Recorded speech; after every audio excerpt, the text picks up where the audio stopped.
balance. Hopefully that's something that can be worked out fairly quickly. But we have more long-term and bigger issues that we have to deal with China. Lots of things like, I suppose, intellectual property. I mean, that's something the Trump administration also noticed.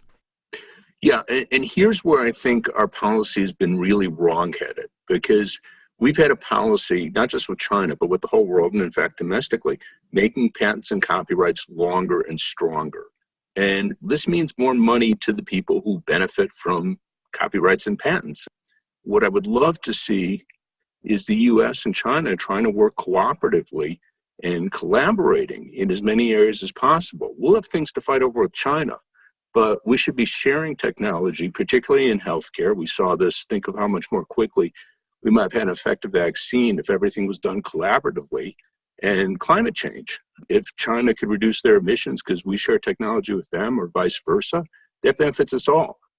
Well, if there's more sharing, a kind of more open source vibe, U.S. and China, I mean, how do we be sure that the people who invested in the innovation that led to the patent are, getting compensated for that? What's very interesting is we had a great model here. Moderna, their research was funded pretty much entirely by the U.S. government. We could pay for research up front, and in this case, looks like it had a very big payback. So at least in some areas, I'm not going to say government should fund all research and we should get rid of all patents and copyrights, but at least in healthcare, we already have a huge, huge foot in the door. We put out $40 billion a year in funding for the National Institutes of Health, and there's several billion for other agencies as well. But if we just said, okay, we're going to pay for the research up front, we expect China to pay for research up front, and it's all going to be open, it's all going to be shared. So people will get paid, but everything will be open, everything will be shared.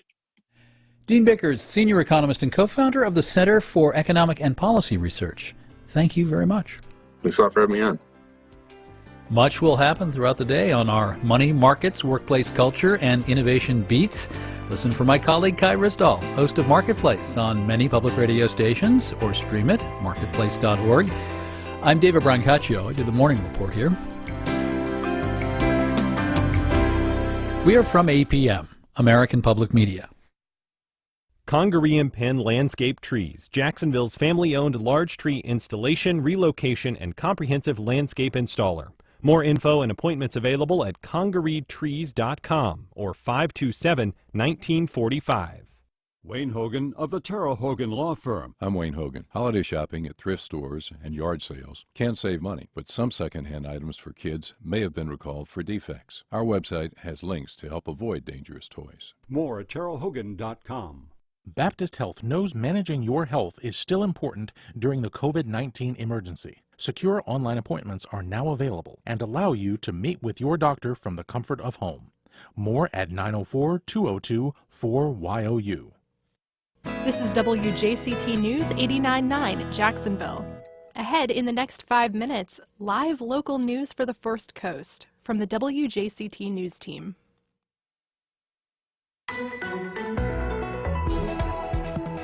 The vaccine is here, but don't stop wearing your mask just yet. I'm Melissa Ross, and just ahead this hour on First Coast Connect, we speak with the Florida physicians group Doctors Fighting COVID.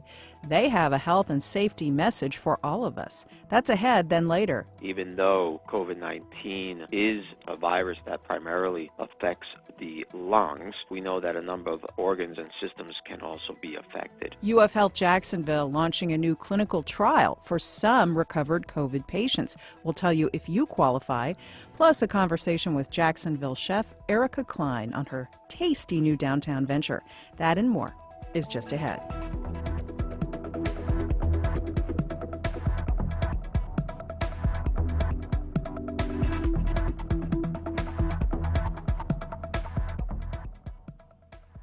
After the day's news.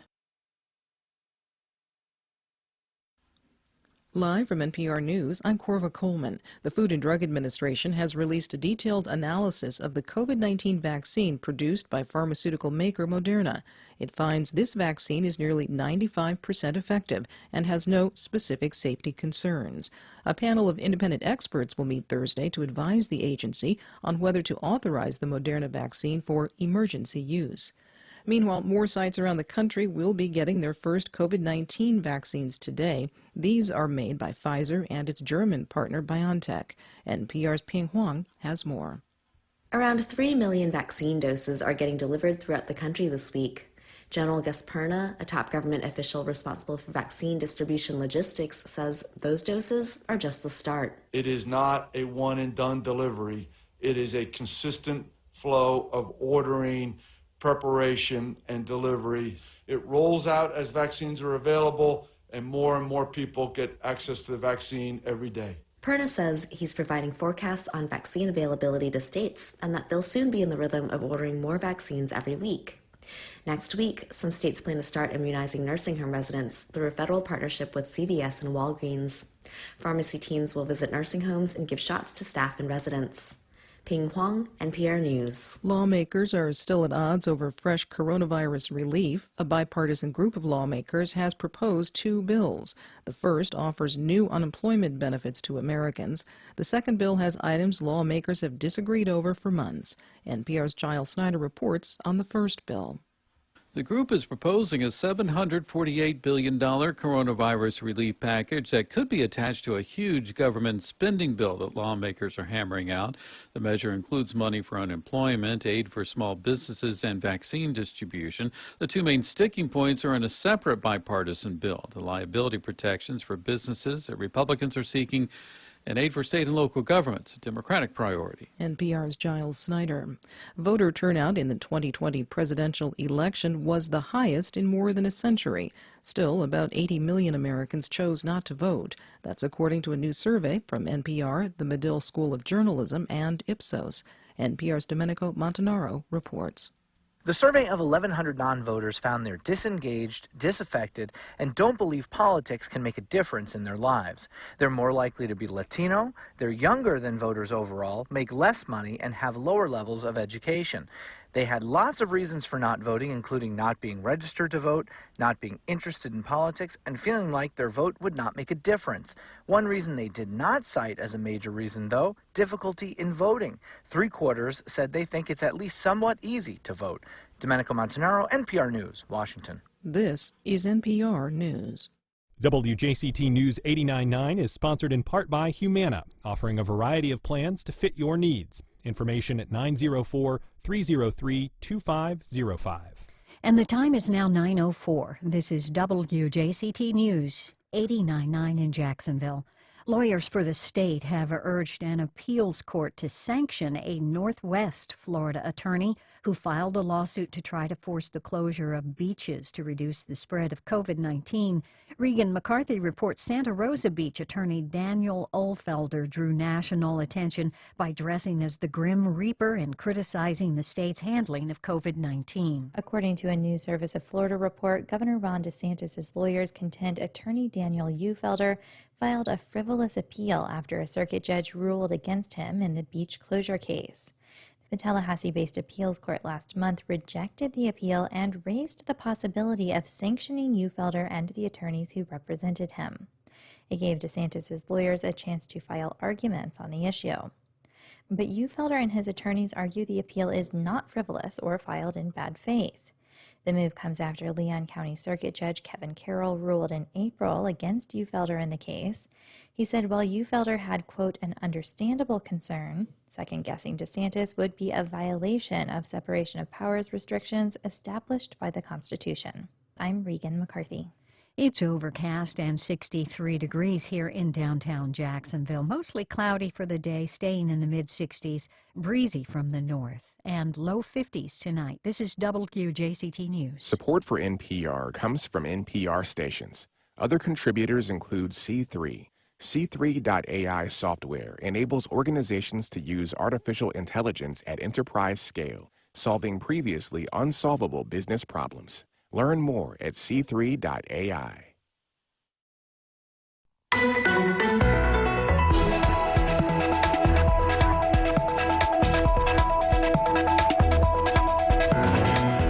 The vaccine for coronavirus has arrived, but the state's physicians and mayors both say we are not out of the woods yet.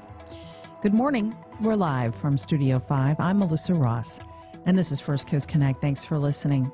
Just ahead, the Florida group Doctors Fighting COVID joins with mayors across the state today, and they have a message. Keep wearing your masks, even though the vaccine is here. What are your questions? Give us a call. It's 549-2937. Then later, Chef Erica Klein on her tasty new downtown venture. But first this hour, the latest numbers on the pandemic. The death toll from the coronavirus topped 300,000 Monday across the country as healthcare workers around the country received the first doses of a long-awaited vaccine. Here in Florida, we also reached a somber milestone yesterday. The death toll for residents in this state surpassed 20,000. There is a cumulative total of COVID cases in Florida of 1,134,383. That's since the pandemic began. And of course, this week there is so much excitement about the arrival of a vaccine for this disease as it begins to be administered in our area. First, it will go to healthcare workers, then seniors, and then others. But public health experts say even though the vaccine is here, we should not be letting our guard down by any means just yet. As I just said, deaths and hospitalizations continue to rise here in Florida from the pandemic. And so more than 1,000 Florida doctors have joined up with a group of Florida mayors this week, and they're trying to drive home the message that we still need to mask up and socially distance. Dr. Nancy Stotts is physician board certified in anesthesia and critical care. She is Jacksonville-based and one of the founders of the statewide group Doctors Fighting COVID. She's on the line now. Dr. Stotts, good morning. Good morning, Melissa. Great to have you on the show. What are your questions for Dr. Nancy Stotts of Doctors Fighting COVID, a group of more than 1,000 Florida physicians with a public health message they'll be sending today with a group of Florida mayors joining them? Give us a call. It's 549-2937. Emails to firstcoastconnect@wjct.org. Tweets to @MelissaInJax. We're already getting your tweets.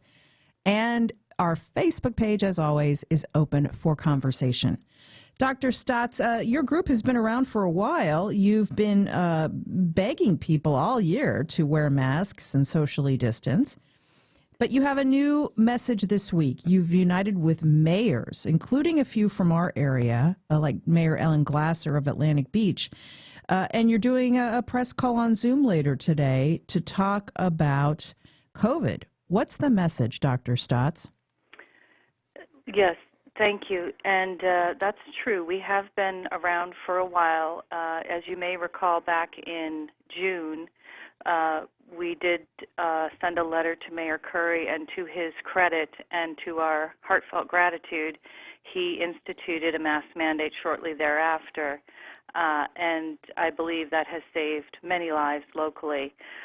We also, in July, sent a letter to the governor, and we did acquire about 1,200 actually signatures from physicians, mainly in Florida. And unfortunately, that has to date, not received any response. But what's happening now is, as we approach the holiday season, every tendency in human nature is that we want to get together with our families. We want to be together. We love those indoor social events where we can see friends and family. And we are just wanting to drive home the idea that while the vaccine is fabulous, we're so excited, and it's going to change things in 6 or 7 months probably. But for right now, we really do need to keep wearing masks and trying to physically distance, maintain those social contacts, but physically try to separate yourselves. So indoor venues mainly is what we're concerned about. Indoor venues. Mm-hmm. It's remarkable sometimes to go to some indoor venues outside of Duval County where there isn't a mask mandate. Yes. And see people acting as if there's no pandemic at all. People tightly gathered indoors, no masks. It is worrisome. And so you are joining with public officials today to send this message. Tell us about that. Well, it occurred to us that mayors and our elected officials also, have similar wishes. Doctors go into medicine to help people, frankly. That's why I went into it, and my colleagues. And we know that our mayors are doing their best. They're trying to do things to keep their communities safe.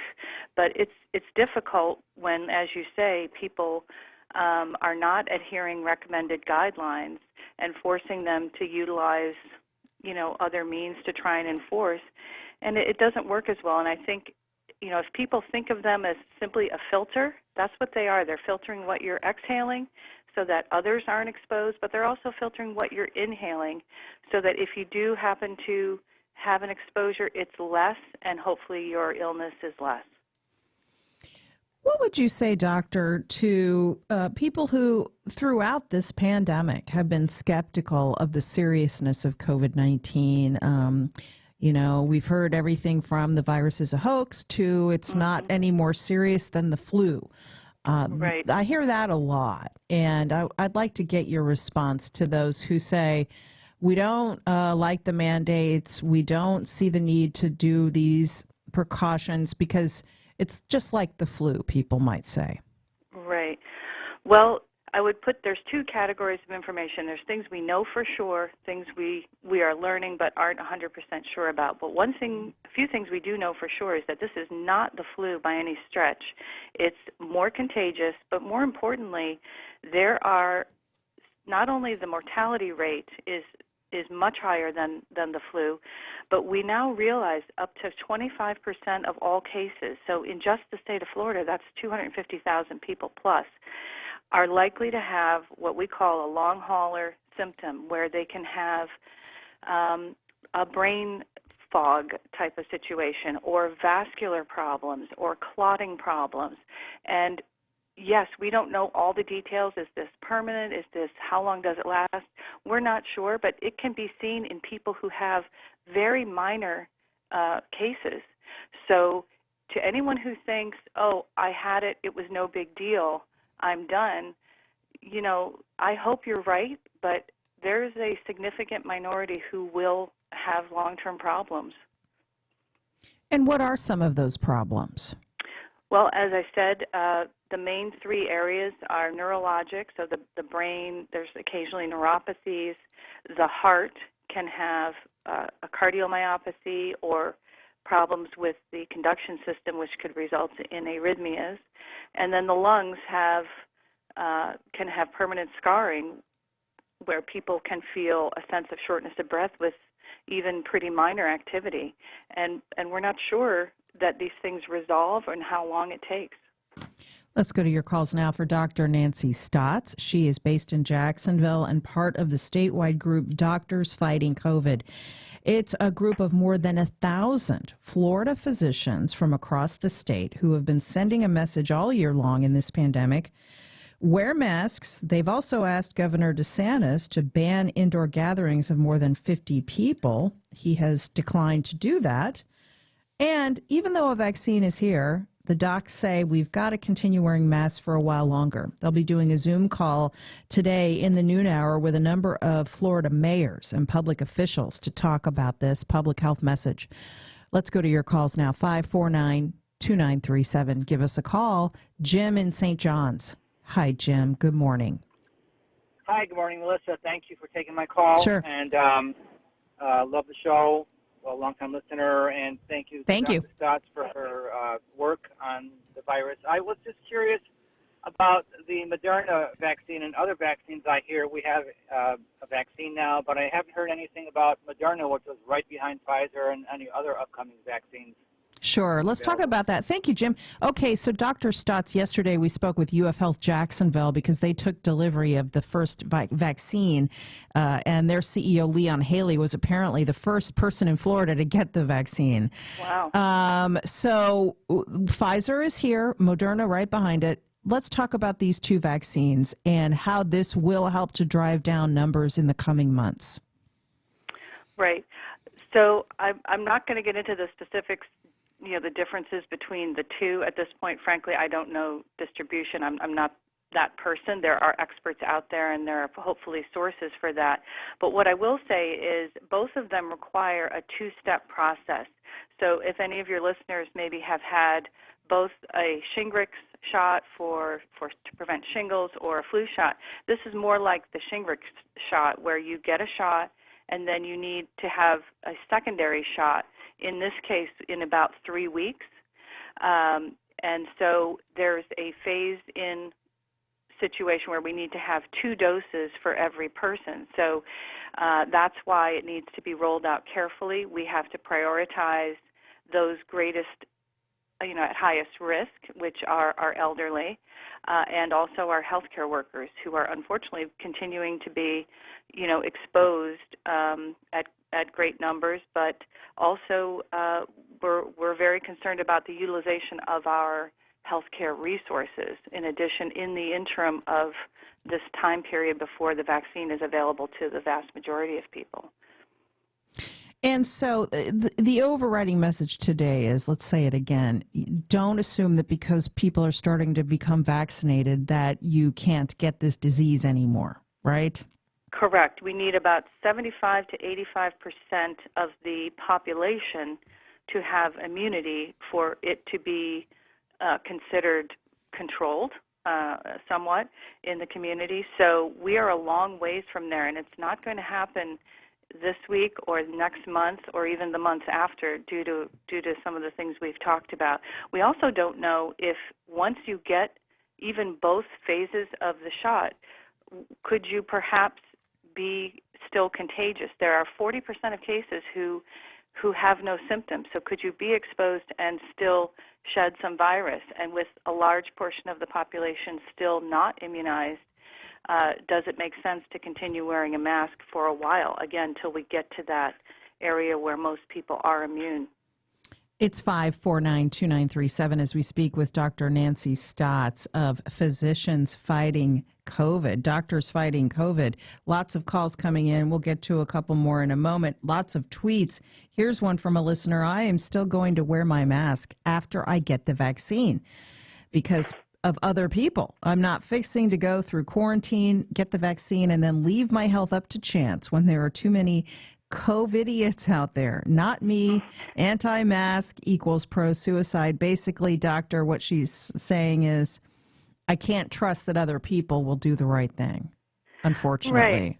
Right. And really, when you consider the sacrifices that people have suffered in our community with loss of life and the illness, the small sacrifice to continue to wear a mask for a few more weeks or months is really, I don't think it's a huge ask. Part of the problem is this is a novel virus, and we didn't know everything about it initially, and we do know more now. So let's use that information. It's just an opportunistic virus, but if you give it a chance, it's going to take it. It's really timely that we're talking to you about this today because we continue to see on social media people sharing their testimonies of their encounters with this disease. After a whole year of avoiding it, people are coming down with it, unfortunately. Here is it's a message from the local attorney, John Phillips. He's a well-known local attorney. And as he writes on Twitter, that his family throughout the year kept testing negative for COVID-19. I masked everywhere and kept testing negative. And then he said on Saturday he couldn't get out of bed. Sunday was equally miserable, including leg cramps like I've never had before. It was like a bad fireworks show inside my body, including terrible constant headaches, tummy troubles, burning up while freezing, random uncontrollable twitching, and other weird stuff. It was a constellation of symptoms which were abnormal and significant. On Monday, I lost my sense of smell. My 8-year-old came home from his COVID test scared. We reassured him it's okay. Fortunately, my wife has had fewer symptoms, but she's also endured the wrath of this. Tuesday, Wednesday, and Thursday were miserable. Insomnia set in and I couldn't sleep. I wondered if COVID was keeping me awake to weaken me. I finally ate something solid Thursday, and my body immediately became violently angry. I had neither an appetite nor any desire to eat. I did something which was part cough and part vomit. I didn't think it was possible. Again, on Friday, a constellation of unpleasant and unrelated symptoms. One morning, I saw the sunrise and had a panic attack as my lungs could no longer process cool air without it burning. I had to turn on the heat to breathe air, which moderately matched the warmth of my lungs. It's Sunday as I write this, and I'm still unable to breathe normally or feel anything other than terrible. On the bright side, I don't have a fever, and my symptoms have improved. He goes on to say, we wore masks. I have hand sanitizer in every room. We are diligent. But hearing your child has COVID and being too weak to take care of him was a terrible feeling. Thank God for my wife. He goes on to say, COVID is serious, real, and scary. It is not the flu. So there's a testimony, doctor, from a local social media influencer, local attorney that many of us know, and his family's experience with the disease. And again, he's been careful all year long. Right. And now he has it, and his family. Yes, and it only takes that one opportunity.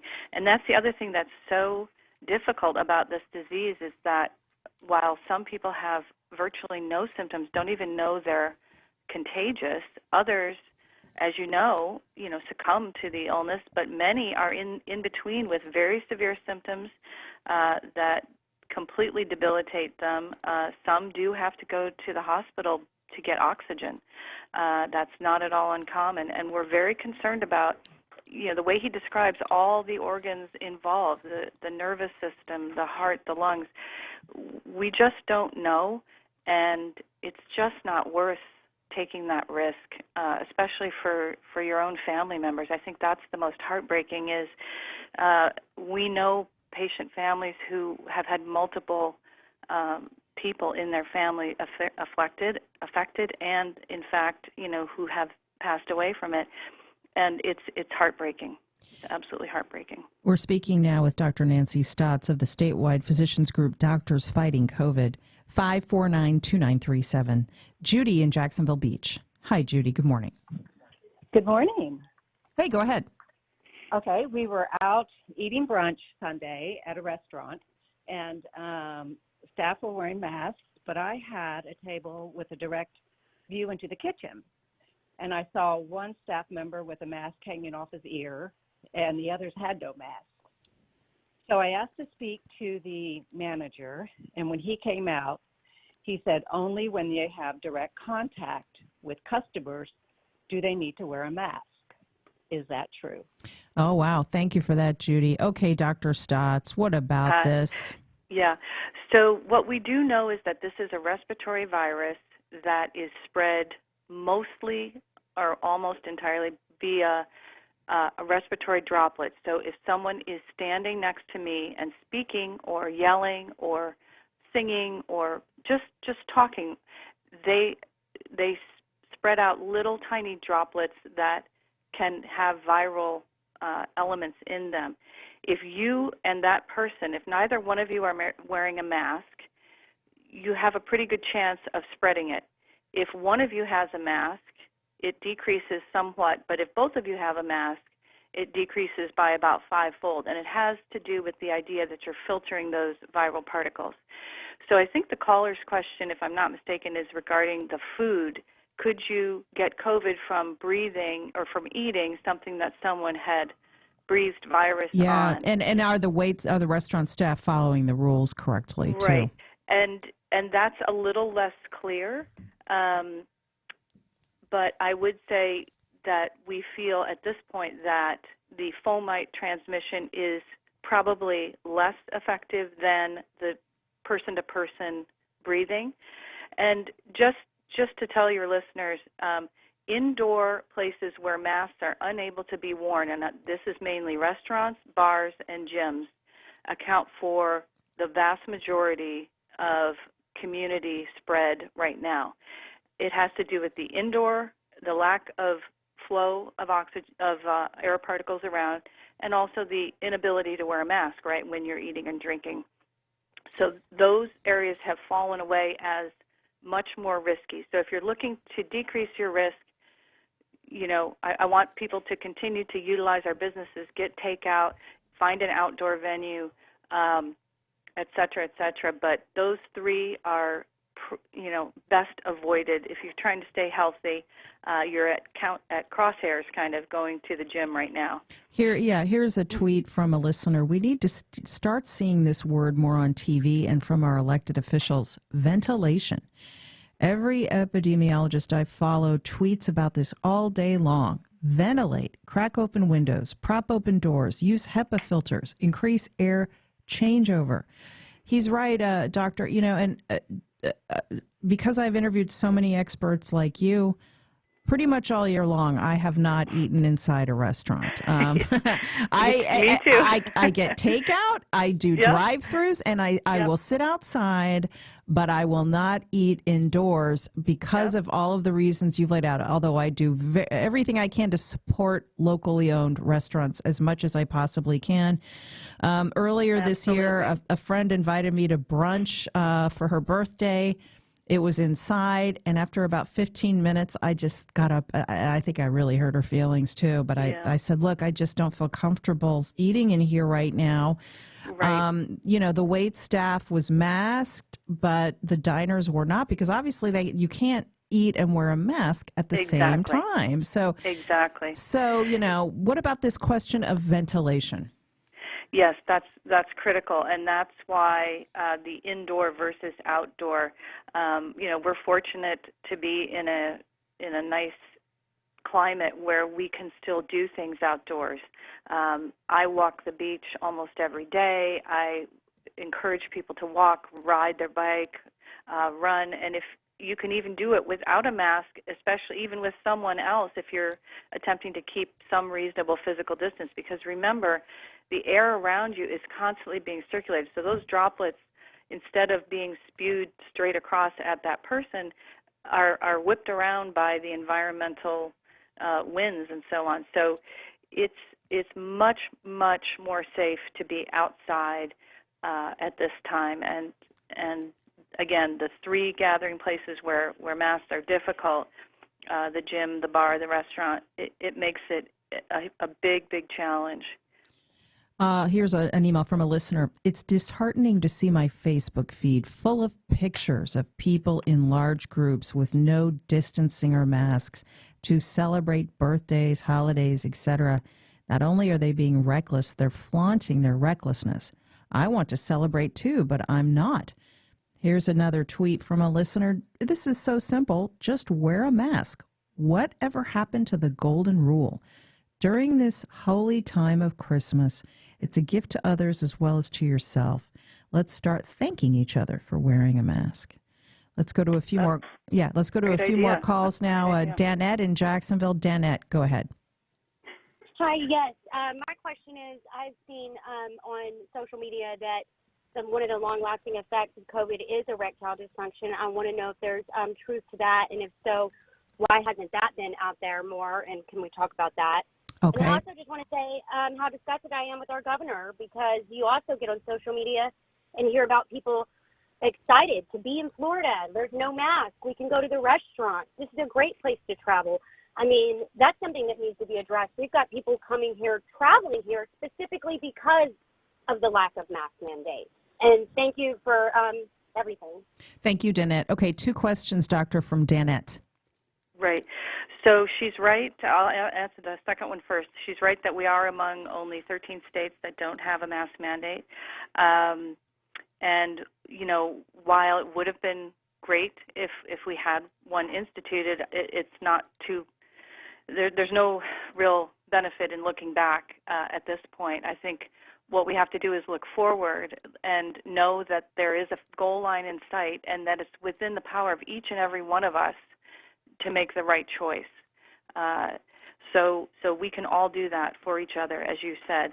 In terms of the ED question, I'm not a particular expert in that area, other than I will say, as I mentioned earlier, neurologic long-term effects are known to happen, and there are actually support groups out there already for people suffering from the long-haul symptoms. But I would encourage Danette to reach out to a urologist and seek information on that if there's something that could be done. Michael in St. Augustine. Go ahead, Michael. You're on the air. Hi, yeah. Last week, my son had been exposed in the carpool, and I had written an email to his principal explaining that he had been exposed and that I had noticed when I dropped him off, the resource officer, the sheriff deputy resource officer, didn't have a mask. And I wrote the principal telling him that I was concerned about it. He's in a position of authority and he's setting an example. Right. And I asked him, could he please have him wear the mask? And again, I saw him without a mask. And my son ended up testing positive. He never responded to the first email. I wrote him an email again Monday explaining that my son had tested positive. Everybody in his carpool tested positive. And still, I haven't gotten a response. So I'm thinking, like, what do I do? Are sheriffs supposed to wear masks? Are they not? Yeah. And thank you, Michael. We're getting tweets about this too. How can we avoid maskless people in the supermarket, says one listener. Okay, doctor, what are your answers? Right. So first I'd like to say what I've done is approach typically the manager of whatever place I'm in. For this parent calling, he's done the appropriate thing by going to the principal, and that should be enforced. I will just take a little sidebar and say that law enforcement actually is suffering as much as anyone with this crisis, and in the state of Florida and in our country right now, more law enforcement officers have died, line of duty deaths from COVID-19 than any other cause combined. So about 56% have died this year, and the year's not even over from COVID. So they are frontline workers. They should mask up for their own protection and for the protection of others. So that should be a no-brainer, really. The only time I could think it would not be appropriate is if that person were outdoors and could maintain a reasonable physical distance. Dr. Stotts, with all of this said, you will be joining other doctors and public officials from around the region and the state today to send this message virtually. How can people be part of the Zoom call? It does have to be by invitation. So what I would suggest, because this is open to the press, so we do need to have a limit on the number of people. We do have several mayors, as you mentioned. Mayor Suarez is joining us, Mayor Dan Gelber of Miami Beach as well. So we hope that people will follow this story. In terms of being able to watch, what I will say is if you could send an email with your interest to doctorsfightingcovid@gmail.com, I will get back to you with what we could do, to participate. But basically, the idea is just to get the message out that we can't let our guard down now. It's an opportunistic virus, and it's nothing like the flu. That's right. Thank you so much, Doctor. She's Dr. Nancy Stotts, physician and one of the founders of Doctors Fighting COVID. Thanks for being with us. Thank you, Melissa. Much more still ahead. Meanwhile, later, local chef Erica Klein will perk us up with her tasty new and caffeinated venture in the downtown urban core. That's later, but up next. Even though COVID-19 is a virus that primarily affects the lungs, we know that a number of organs and systems can also be affected. A new clinical trial going on in our area right now, and you could qualify to be in this study if you've had a mild form of the disease. Details next.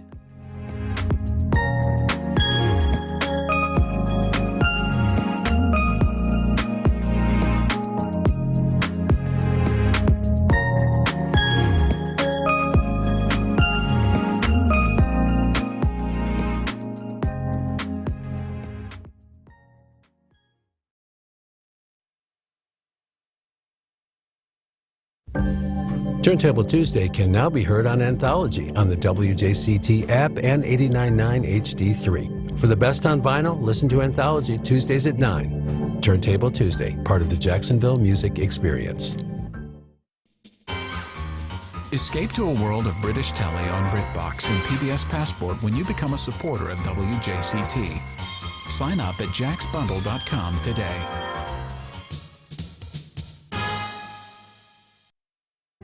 Next time on The World, a young Latina's first-time vote for president.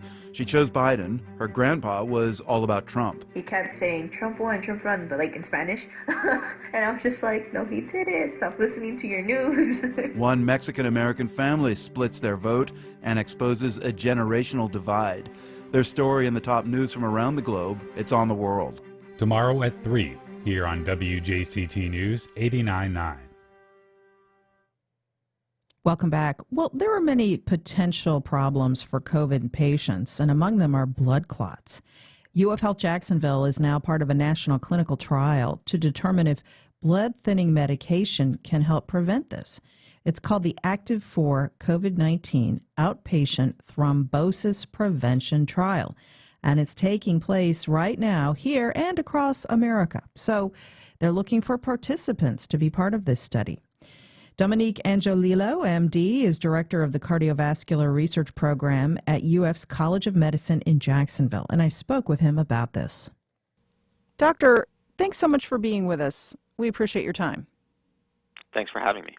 So you're leading part of this study looking at how to determine if a certain kind of blood thinner can help a certain kind of COVID patient. So tell us about this. What is this all about? Yes, well, first thing, let's speak a little bit about why we are interested in blood-thinning medications in patients affected by COVID-19.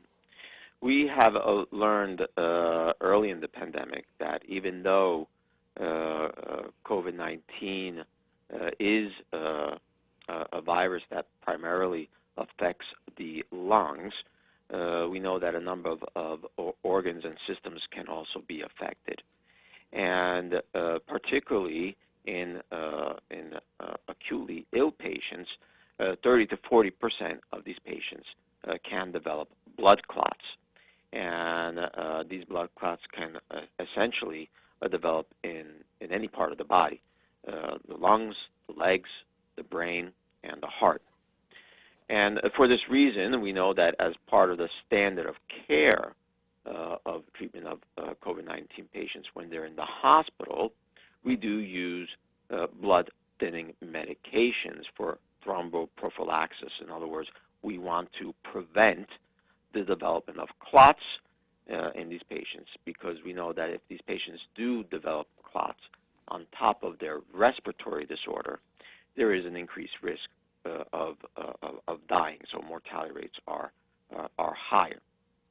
So having said that, although there's still a lot of work to be done in defining the type, the duration, the dose of antithrombotic medications or blood-thinning medications that we should be using in hospitalized patients, we know that these need to be used. The big question, however, that's out there is whether patients who are not hospitalized but are affected by COVID-19, so this affects many, many patients, should also be treated with blood-thinning medications, and if so, which one? Hence, we are conducting this nationwide study called Active4. Okay, so tell us how this study will work and who you're looking to participate. Sure. So, as mentioned before, we are looking to enroll patients who are at home with COVID-19, who've been diagnosed within the past 14 days, and patients who are not sick enough to go to the hospital. So they may have gone to the ER, they may have gone to a testing center because of mild symptoms, but nothing considered severe enough to have the patients hospitalized. And patients need to be above the age of 40 and not have any other major medical condition. And essentially, it's rather simple. And patients who fall within this category are essentially all eligible. What we are doing is we are taking an approach so that patients can continue to stay home, because we obviously don't want patients with COVID-19 coming into the hospital or wandering around, where we would submit an informed consent, which can be signed electronically, and we send a phlebotomist to the patient's home to collect a blood sample to test for specific markers, and if patients do agree, we would send the medication to their homes. Now, the duration of the treatment is only for 45 days, so very limited in time, because we do hope that patients who are low risk do not need longer treatments with blood thinning medications. And this is a randomized study. It's a placebo-controlled, double-blind, so the patient doesn't know, nor the physician would know which would be the treating assignment. The arms of the study, in addition to a placebo arm, would be treatment with a baby aspirin, or one of two different doses of an oral anticoagulant, which is apixaban. So these are all approved medications at standard doses for a very limited period of time. So the obvious next question becomes, well, are there any risks associated with a similar study? Well, we're dealing with blood thinning medications, and we know that blood thinning medications can be potentially associated with bleeding, but again, we are looking at using these drugs, which are standard of care, so there's nothing experimental about the drugs. These are FDA-approved drugs, as we all know, and for a very limited period of time. And we know that when it comes to blood thinning medications, the risk of bleeding is typically increased with prolonged treatment. So again, we're looking at short duration of approved drugs in a population who, by definition, is at low risk for bleeding. So again, we want to make this as convenient as possible for the patient, which is the reason why we have a system in place to get the informed consent electronically. We would send a phlebotomist to the patient's home. Why is this important? We also want to look at specific markers of inflammation and of clot formation as well, to identify by the end of the study, which, by the way, will include around 7,000 patients from across the country, to understand who are the patients who benefit most from a specific treatment and which treatment. Wow, thousands of patients in this trial, including here in our area. Let me ask you, Doctor, going beyond what you'll learn about this specific patient population, the blood clotting issue with COVID-19, are there ramifications, implications for the study results that go beyond that type of patient? Will we learn more about the virus overall? Absolutely, absolutely. We've been learning a lot about the virus every single day. Obviously, when the pandemic started, we knew very, very little. And we are where we are today with treatment options for patients with COVID-19, thanks to the number of studies that have been conducted in a very rapid fashion over the course of the past several months. And this includes, for example, the vaccine. Now, even if a vaccine is going to be available, there's still going to be a lot of patients that will be affected by COVID-19, because the vaccine will not be available to everybody immediately. And the main difference between this study and prior studies is that obviously our initial studies were focused on the sickest of the sickest patients, so the acutely ill. And now that we've learned more and more about how to treat these patients, and mortality has gone down, we also need to look at the patients who are at home, which represent, let's not forget, around 90% of patients affected by COVID-19, who are still at risk for developing clots. And so having an understanding on patients who are not sick enough to be hospitalized but still are at risk remains extremely important. So understanding patient profiles, markers of inflammation or of clots that may be present in the subject's bloodstream. All this information will be extremely helpful to learn how to manage these patients. And I must say, when I'm going around for a walk or on a bike ride, or I may get a phone call from a friend, almost all of us knows of someone who may be affected by COVID-19.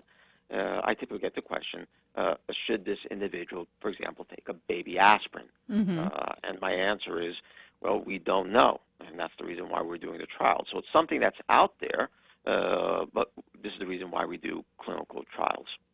This is fascinating stuff. So how can people contact you if they think they might qualify to participate in this clinical trial? It's called Active4 COVID-19 Outpatient Thrombosis Prevention Trial.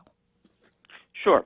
So anybody who has a positive COVID test within the past 14 days, who has not been hospitalized,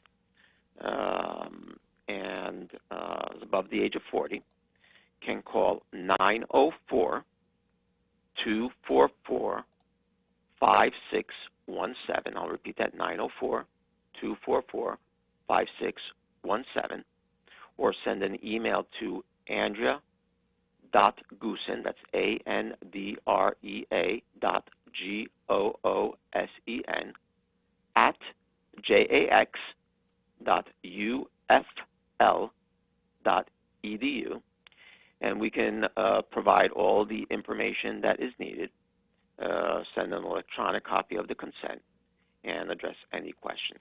All righty. Well, thanks, Doctor. He's Dr. Dominic Angiolillo, Director of Cardiovascular Research at the UF College of Medicine here in Jacksonville. Thanks so much. Thank you for having me. And when we come back, Jacksonville chef Erica Klein on her tasty new venture. That's next.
As white women cast their first votes following ratification of the 19th Amendment, black women still faced a decades-long battle for the same access. Historian Martha Jones joins us to talk about the leaders who fought for black women's suffrage, which she writes about in Vanguard, how black women broke barriers, won the vote, and insisted on equality for all. That's next time on Think. Tonight at 10 on WJCT News 89.9. President-elect Biden says his climate plan is going to create 10 million jobs, maybe more. But how are we going to know if that actually happens? The challenge is to be able to isolate the particular policy and its impact. I'm Kai Ryssdal. The job of forecasting behind the new jobs numbers. That's next time on Marketplace. Tonight at 6 here on WJCT News 89.9. I'm Peter O'Dowd. In these difficult times, world-renowned cellist Yo-Yo Ma teams up with pianist Catherine Stott for songs of comfort and hope. Kathy and I hope that the music will reach deep within people's psyches and recapture the sense of caring that we have for one another. That's next time on Here and Now. Today at 2 on WJCT News 89.9. Early voting is now underway in Georgia. Democrats are looking to flip 2 vital Senate seats, and Republicans face a juggling act. Can they turn out their supporters and deal with the president who spent the last few weeks deriding the state's voting systems? The pulse of the Peach State next time on 1A. Today, starting at 10 on WJCT News 89.9.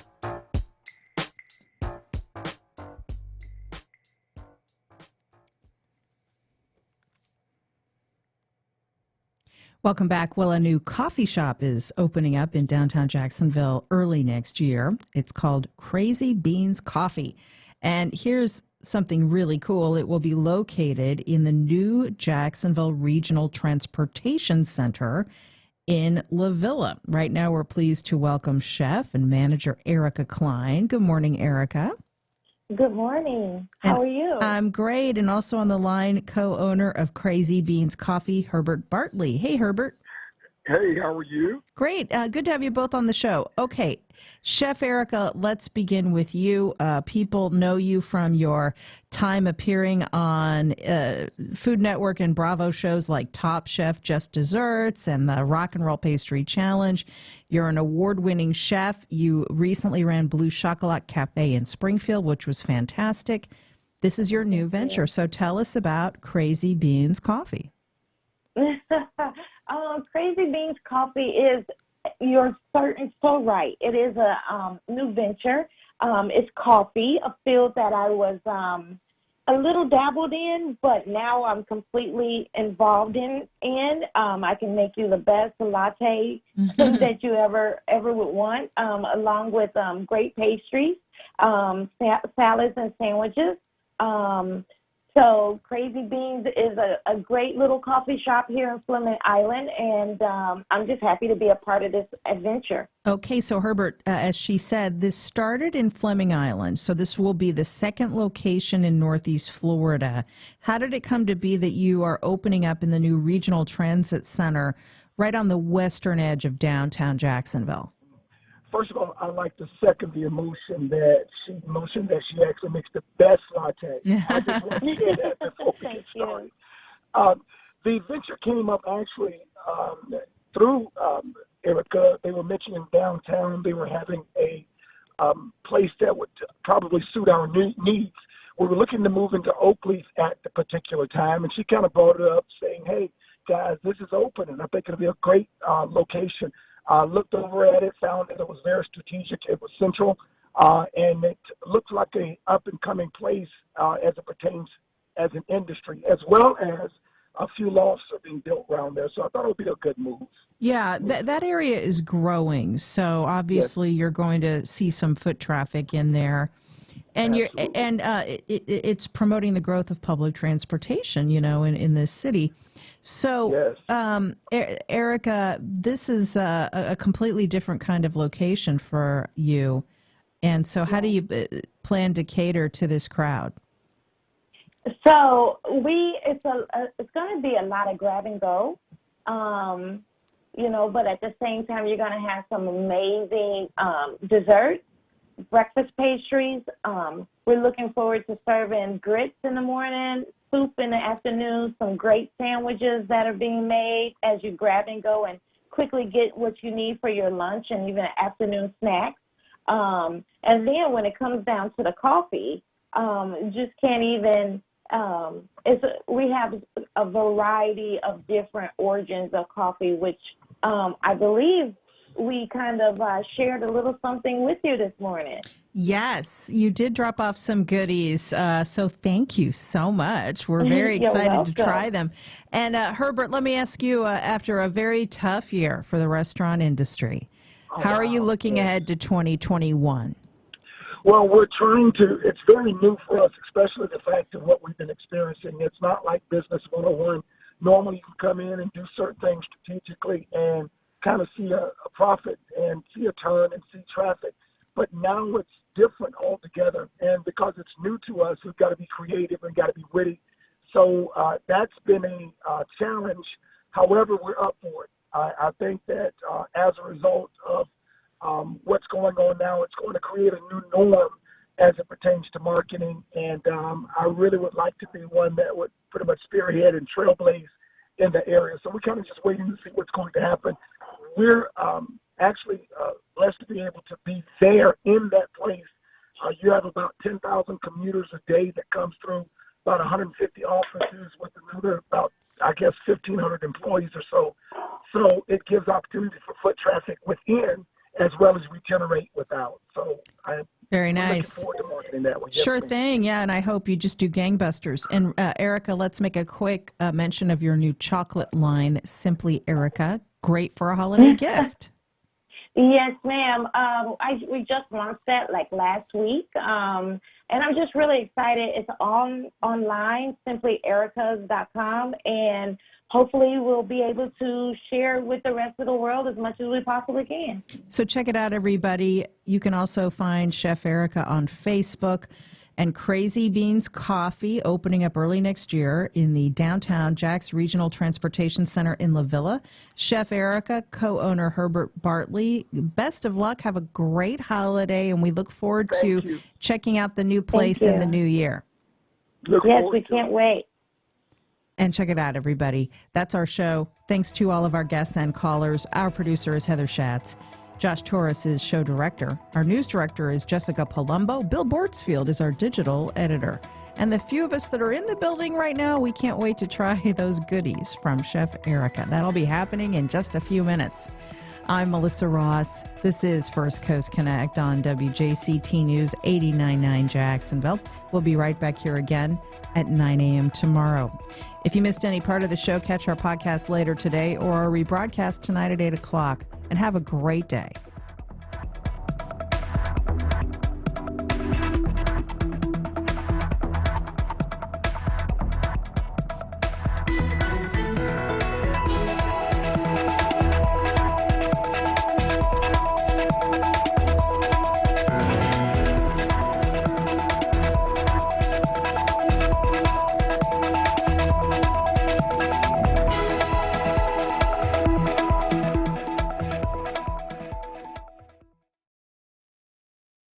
Support for First Coast Connect is provided by Baptist Health and the North